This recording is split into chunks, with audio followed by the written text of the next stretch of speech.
Und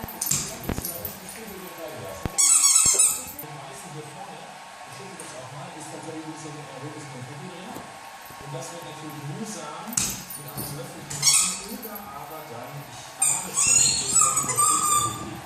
durch diesen Trichter.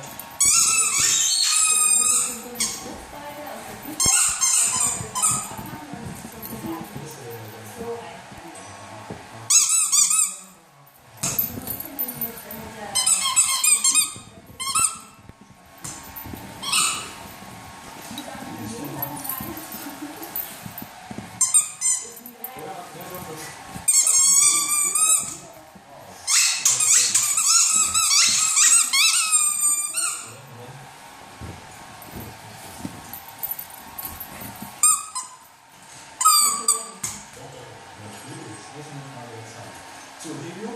Genau. Wie funktioniert das denn jetzt?